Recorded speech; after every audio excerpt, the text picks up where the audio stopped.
selanjutnya Allah SWT katakan, sesungguhnya orang yang ditimpa musibah dalam 5 ujian ini, mereka katakan qala inna lillahi wa inna ilaihi raji'un.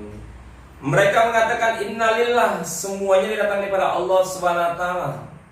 Harta benda saya titipan Allah, istri saya amanah daripada Allah, anak-anak saya amanah daripada Allah Subhanahu wa taala, jabatan saya, pekerjaan usaha saya juga titipan daripada Allah Subhanahu wa taala. Innalillah, semua ini daripada Allah Subhanahu wa taala. Wa inna ilaihi raji'un, dan semua ini pasti akan kembali kepada Allah Subhanahu wa taala. Semua ini pasti akan kembali kepada Allah Subhanahu wa taala.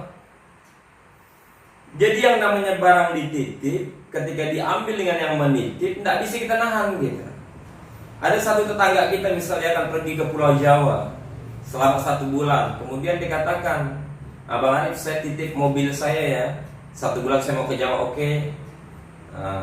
Tidak lama 1 bulan kemudian datang ambil titipan gitu. Masa kita mau tahan yang namanya orang nitip? Ya tidak akan mungkin lah kita tahan. Pasti akan kita serahkan kembali barang titipan tadi. Jadi innalillahi, semua ini milik Allah, titipan daripada Allah SWT, wa inna ilaihi raji'un, dan semua akan kembali kepada Allah Subhanahu wa taala. Karena kehidupan dunia ini tidak ada yang kekal, sifatnya sementara, istri sementara, cinta di dunia cinta yang sementara, paling 60-70 tahun saja cinta suami istri. Walaupun kita nyebutnya seumur hidup saya akan mencintaimu, ya memang seumur hidup kita. Ya 60 tahun, 70 tahun itu jarang, orang sampai 80-90 tahun kehidupan itu jarang. Bahkan dalam 50 tahun istrinya hilang cintanya. Jadi hadirin maka Allah Subhanahu wa taala.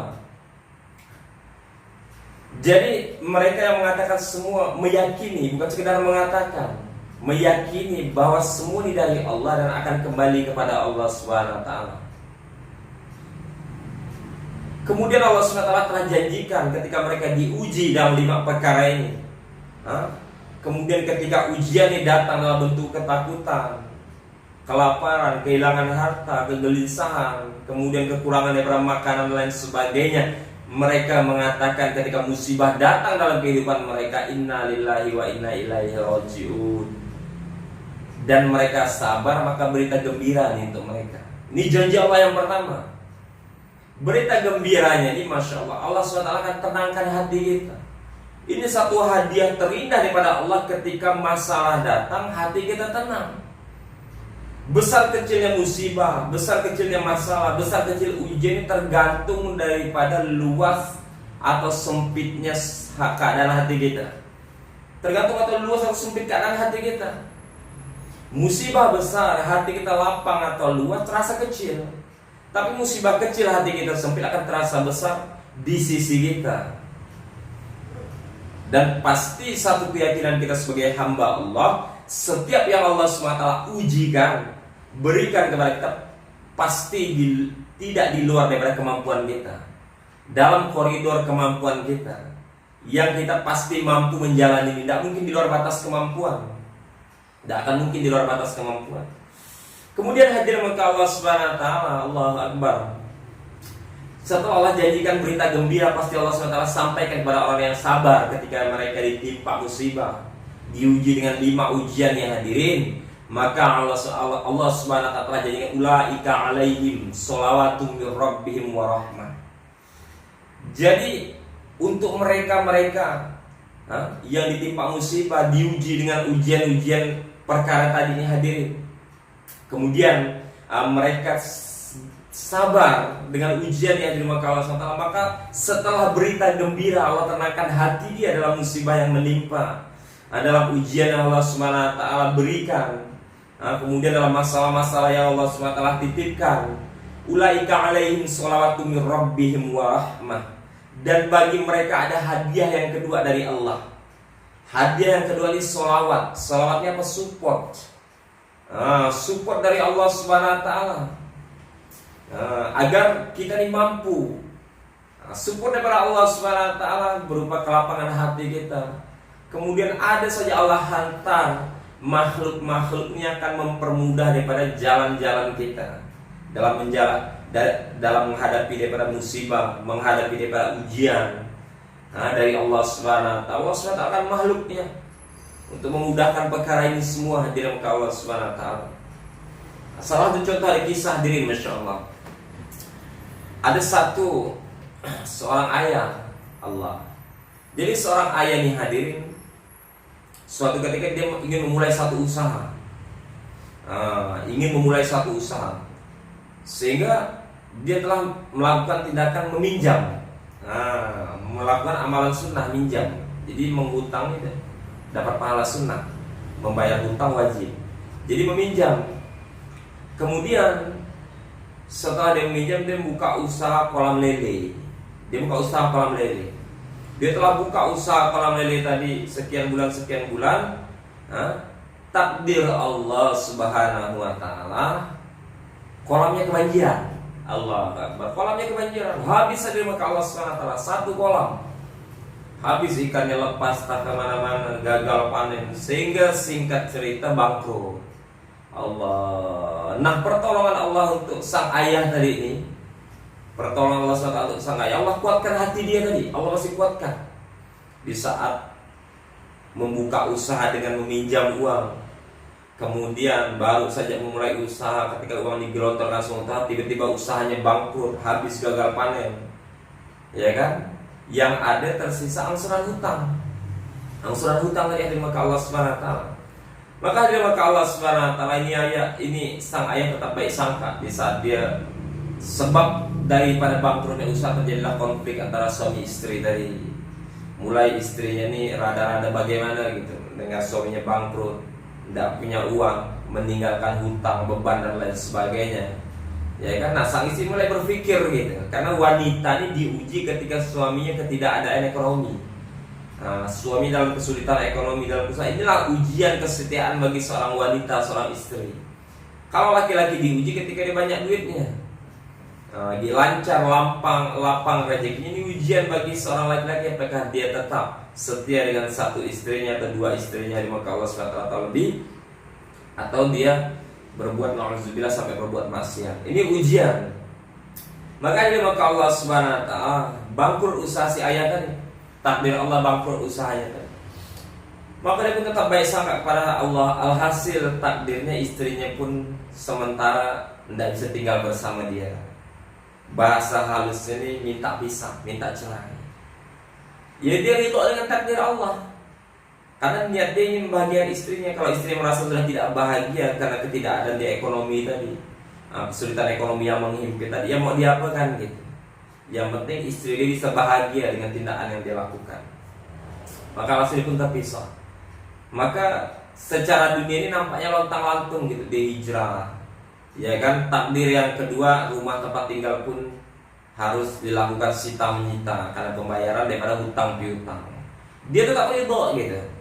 Ya mungkin dia baik sangka kepada Allah, rumahnya bukan rumah dengan cara yang benar mendapatkannya, sehingga harus dia bersihkan hartanya di dunia dengan diambil oleh Allah Subhanahu wa taala agar kelak di akhirat tidak dihisab.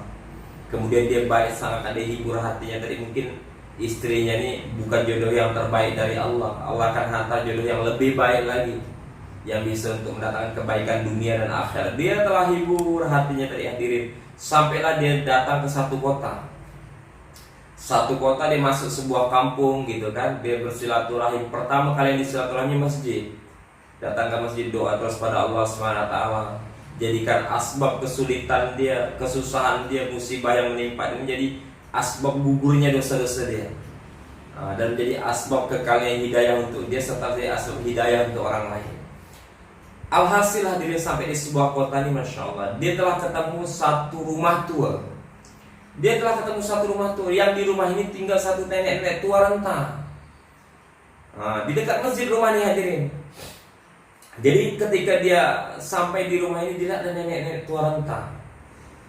Di dekat daripada masjid tadi, rumah tua. Kemudian dia ngomong ke nenek ini, "Nek, bisa tidak saya ini numpang tinggal di sini sementara gitu, mungkin beberapa hari, karena saya..." Dia berceritalah kepada nenek begini ceritanya. Alhasil nenek katakan, "Tidak apa-apa, tapi asalkan kamu ini mau merawat saya aja." Dia bilang kayak gitu, karena saya ini sudah tua seperti ini. Dia bilang sedangkan anak-anak saya ini Tidak ada yang peduli dengan saya gitu. Dia kata-kata apa, saya akan merawat nenek, dia bilang gitu, saya akan merawat. Kemudian dia niat beramal soleh tadi, masya Allah, ketika akan merawat nenek tadi. Kemudian tinggal dia di rumah ini, singkat cerita, dia tinggal di rumah ini 1 bulan, 2 bulan. Di bulan ketiga nih, kalau tadi kisahkan, di bulan ketiga nih tanpa disangka-sangka gitu, rumah nenek yang tua renta tadi, rumah tua tadi, lupa disenangi walet. Karena dia kan pintar juga, dilihat walet singgah, di bumbungan atapnya, di ujung lebar atap singgah.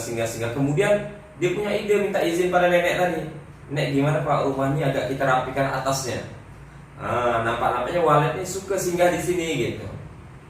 Maka nenek bilangnya terserah saja, dia bilang kayak gitu kan. Terserah, dia dibuat direhabnya, rumah bukan direhab, atasnya itu dibuat sedemikian rupa, sedemikian nyaman untuk walet tadi singgah. Allah Akbar, itu walet tadi singgah. Alhasil dari maka Allah SWT, singkat cerita, ini ayah tadi, ini suami tadi menjadi seorang pengusaha walet. Allah Akbar, la ilaha illallah. Jadi pengusaha walet, sebab rumah tadi yang dia kelola waletnya. Alhasil singkat cerita dia telah menjadi pengusaha walet. Dan dia pun telah pulang ke kampung halaman dia, ke tempat tinggal dia, dengan satu cerita indah kembali menjadi seorang pengusaha walet. Nah, ini cara Allah itu. Ulaika alaihim salatum min rabbihim wa rahmah ini. Jadi support dari Allah yang Maha Rahman ini tidak bisa kita pikir dengan akal gitu. Bisa jadi walet-walet yang Allah titipkan kepada si ayah tadi masuk ke rumah dia tadi, kemudian jadi asbab kemudahan rezeki untuk dia, bahkan lebih dari cukup rezeki dia tadi karena menjadi pengusaha walet. Bisa jadi malaikat-malaikat yang Allah kirim, malaikat-malaikat yang Allah Subhanahu wa Ta'ala kirim untuk menjadi asbab kemudahan rezeki untuk dia.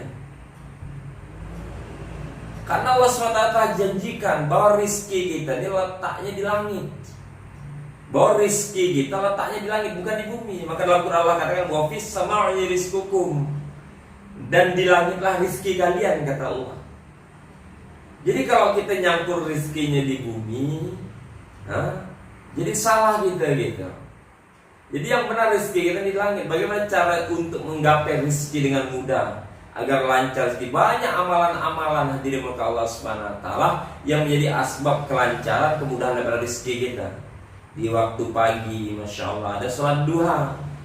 Allahu Akbar, indahnya doa sholat duha. Allahumma inna duha'a duha'uka, wal baha'a baha'uka, wal qudrata qudratuka, wal quwata quwatuka, wal jamala jamaluka. Ya Allah, inna duha'a duha'uka, sungguh waktu duha ini waktu duhamu ya Allah. Kemudian quwata quwatuka, kekuatan power ini hanya milikmu ya Allah. Wal qudrata qudratuka, ketetapan ini hanya dalam genggamanmu ya Allah, adalah ketetapanmu. Jamal jamal, keindahan yang ada. Setelah pujian ini kepada Allah kita sempurnakan dalam doa salat duha tadi, kemudian mintanya kita sangat indah pada Allah. Ya Allah, jika rezeki hamba di atas langit turunkan ya Allah, jika rezeki hamba di dalam bumi keluarkan, jika jauh dekatkan, jika sulit mudahkan. Ini dahsyatnya salat doa. Cuma terkadang ya mungkin saya pribadi pun lupa dalam mengamalkan ini, padahal udah tahu ilmunya. Jadi kalau minta kepada Allah Subhanahu wa Ta'ala rezeki jauh jadi dekat, yang sulit jadi mudah, dalam bumi keluar, di atas langit turun. Wa fis sama'i rizqukum, dan langitlah rezeki kalian. Salat duha jalan pertama.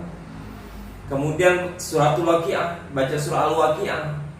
Yakin kita pada Allah sama pemberi rezeki. Dengan asbab baca surah Al-Waqiah, Allah Subhanahu wa Ta'ala akan mudahkan daripada, lancarkan daripada rezeki kita. Jadi barang siapa yang membaca suratul Waqiah setiap harinya ini, maka Allah Subhanahu wa Ta'ala tidak akan miskinkan dia. Tidak akan miskinkan dia. Kemudian barang siapa man qara'atu surat Yasin, jadi barang siapa yang dia membaca surah Yasin di awal daripada waktu, di awal daripada pagi, maka Allah akan cukupkan keperluan dia 1 hari penuh. Ini janji Allah SWT untuk suatu jalan-jalan daripada kelancaran, kemudahan rezeki kita. Bahkan ada 13 pintu rezeki orang beriman. Nah, mudah-mudahan Allah SWT berikan kita kesempatan dan hidayah. Di lain waktu kita akan bahas tentang 13 pintu rezeki orang beriman.